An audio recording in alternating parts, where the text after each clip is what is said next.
All right, so let me get to it because of the time factor. I want to say a few things. The first thing that I wish to say is I want to sort of address we say in English, the elephant in the room. There are people who support Benjamin Netanyahu. There are people who oppose Benjamin Netanyahu. May I just say, and I have a track record of over 40 years to prove this, it should be utterly and totally irrelevant to a Jew anywhere on earth, especially outside of Israel, who the Prime Minister of Israel is. I support Israel, not prime ministers.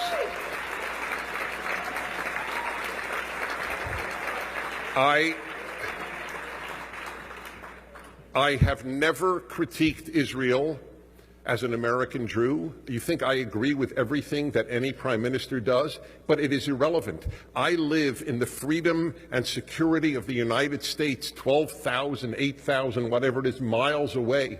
Who the hell am I to tell Israelis how to vote?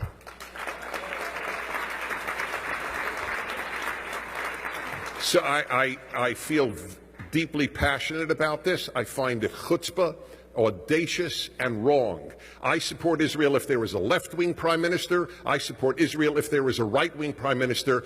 If you want to critique, make aliyah. Then you can yell and scream and demonstrate all you like. But from the United States, give support to Israel.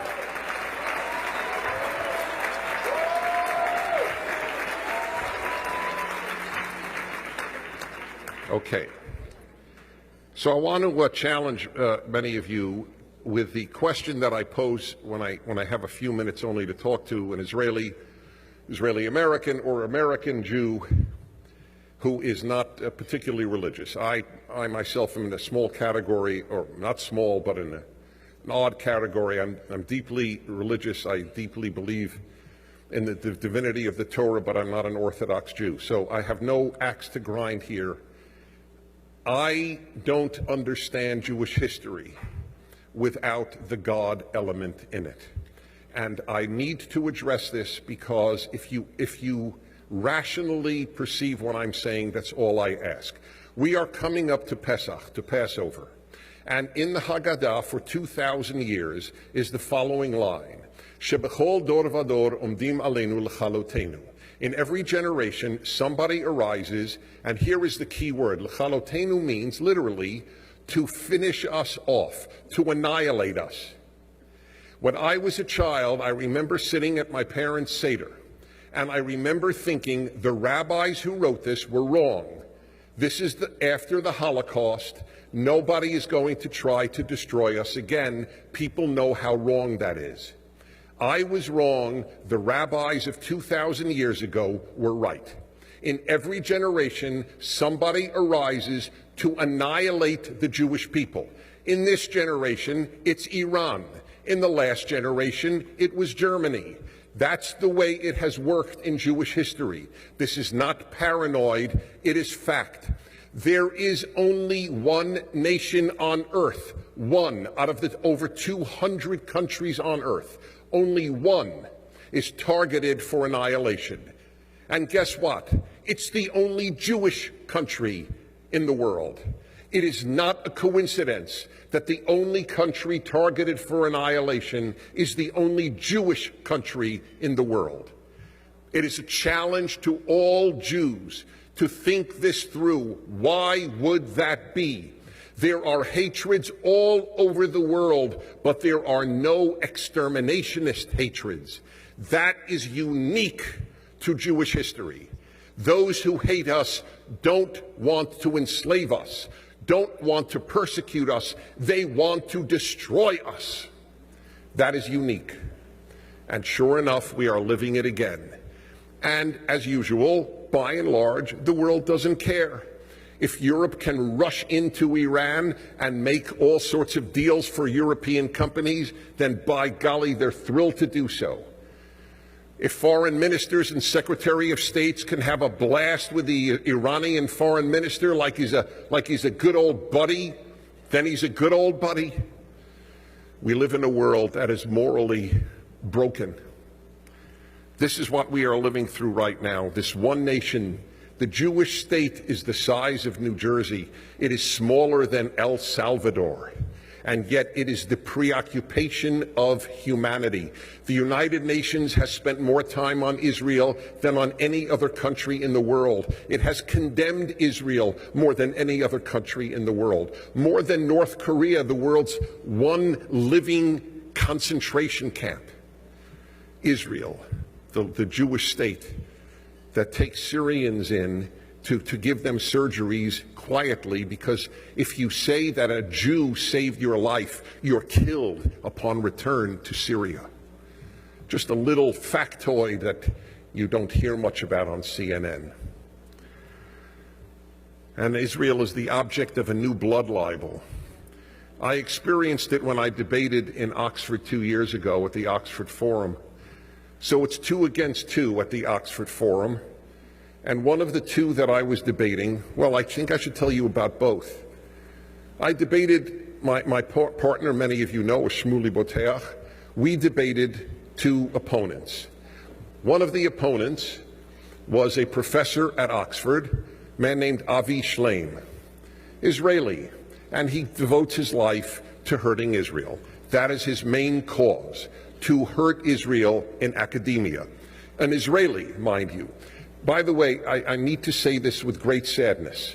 I don't think any people has produced as many unhealthy people as the Jewish people have. And I say this with sadness. Part of it is, I believe, the horrible history of extermination, the Holocaust, the persecutions. Whatever the reason, there is a disproportionate number of Jews who hate being Jewish. But they don't merely hate being Jewish. They devote their lives to hurting the Jewish state. There is no parallel. It would be like blacks for the South African regime. Were there any blacks defending the South African regime? Why are there Jews who are anti-Israel? It's a phenomenon. It's a sickness. It's a sickness of the soul. Anyway, the other person we debated was a woman who got a PhD under this man from Berkeley, an Iranian American. And she said, it's on video. You can watch it tonight on YouTube. She said, Israel is doing to the Palestinians what the Nazis did to the Jews. She said this in front of 400 students at Oxford University. And no one except myself, as it happens, obviously, called her out on it. This is equivalent to the blood libel. There is no difference, morally or factually. There is no difference between that libel and the blood libel that Jews would kill Christian children to use their blood to bake matzahs. And they won the debate. Oxford students voted that they won. You know what the subject was? Is Israel or Hamas the greater obstacle to peace in the Middle East? Oxford students voted that Israel is a greater obstacle to peace than Hamas. As I said to them in that debate, it would be like voting, or first of all, it would be like having a debate in the 1930s. Who is the greater obstacle to peace in Europe, Hitler or Churchill? And you're going to vote that Churchill is the greater obstacle to peace. That is how sick the world is morally, and how many Jews don't understand this sickness. Because it is not only this exterminationist idea that Iran has and the United Nations and its sickness, it's the university. The university has become the single most anti-Israel institution in America. As I tell Jews, if you don't get cognitive dissonance, then the words should be abolished from English. That which Jews most trusted turns out to be their greatest enemy, and that which Jews thought is their greatest enemy and least trusted ends up their greatest friend. The greatest enemy of Israel in the United States is the university. The greatest friend of Israel in the United States are religious Christians.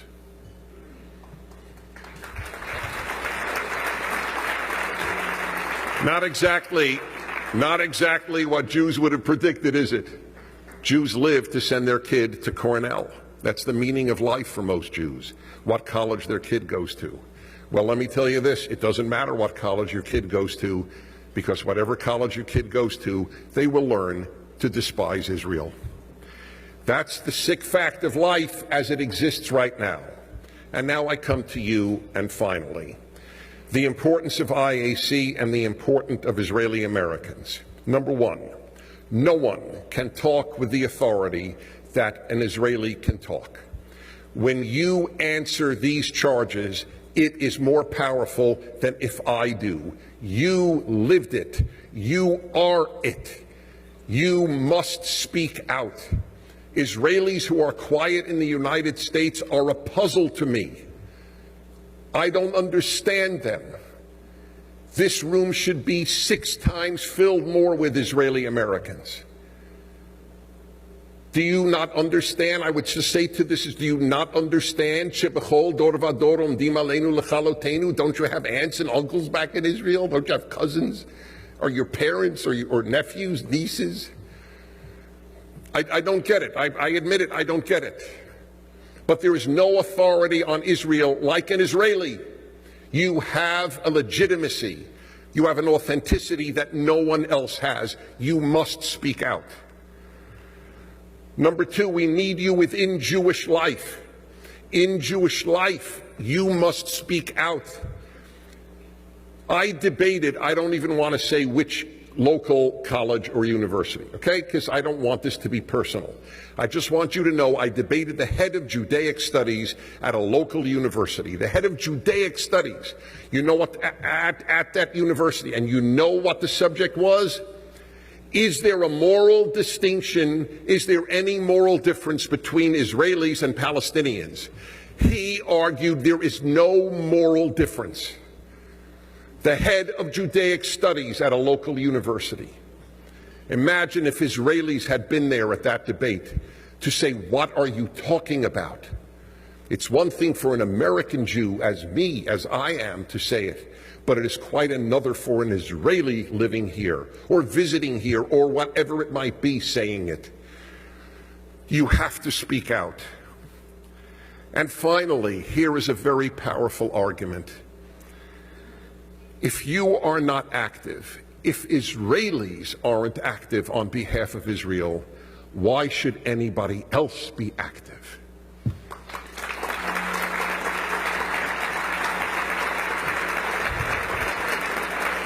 If that argument doesn't do it, then nothing will.